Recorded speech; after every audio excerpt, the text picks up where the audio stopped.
همه آمدند و حاجی کسی ظاهرا نمونده، از هر راهی بوده. ما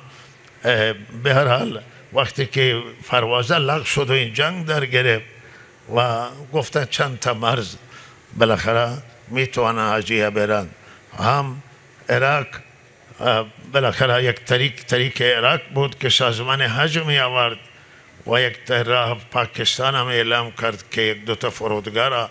در اختیار حجاج گذاشت، افغانستان هم اعلام کرد و ما احساس کردیم که و گفته که از همه جا امتر افغانستان هست و شنیدیم که اونجا خیلی ملک امنه و لحظه ما سفری کردیم به کابل و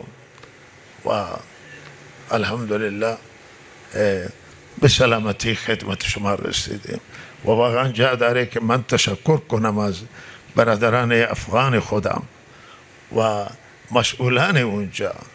که بالاخره این حاجی ها را چند از احترام کرد، چند از اکرام کردن که به حد اکرام کرده که ما شرمنده شدیم که اینها این اندازه محبت میکنن و اکرام میکنن و به هر حال ما سعی کردیم که خود را مخفی نگاه داریم که ولی به همین حال بعضی که پیدا کردن ما را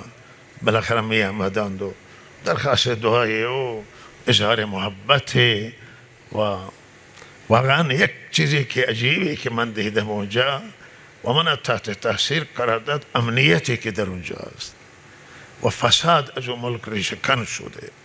فساد ریشه‌کن که ناامنی افغانستان که همه دوزهای همسایه هم فرار میکرده میرفته به افغانستان ولی انقدر امنه که میگفتن اگر یک زنی از آخر افغانستان سفر کنه به شبها بره و کسی نیست که به اون نگاه کنه و اگر ماشین جلو خانه باشه و ماشین را داخل خانه نمیارن بیرون و کسی به ماشین نگاه نمی کنه، ماشین کسی و امنیتی که ما هم دعا کردیم برای اون خدا این امنیت پایدار بکنه. امنیت چیزی که ابراهیم علیه السلام به برای مکه که دعا میکنه اولی دعاش رب اجعل هذا البلد آمنا، این بلد امن فرما و الامنیت بعد از امنیت برای روزی دعا کرده که ورزق اهله، ای الله اهل این شهر روزی بده و بالاخره این سفری کردیم و به هر حال امروز آمدیم و به نعمتهای الله تعالی را شکر گذاریم و ما برای همه کشورها دعا میکنیم، برای همه مسلمانان تو این سفر دعا شده، برای همه کشورهای اسلامی، برای وطن عزیز دعای زیاد شده.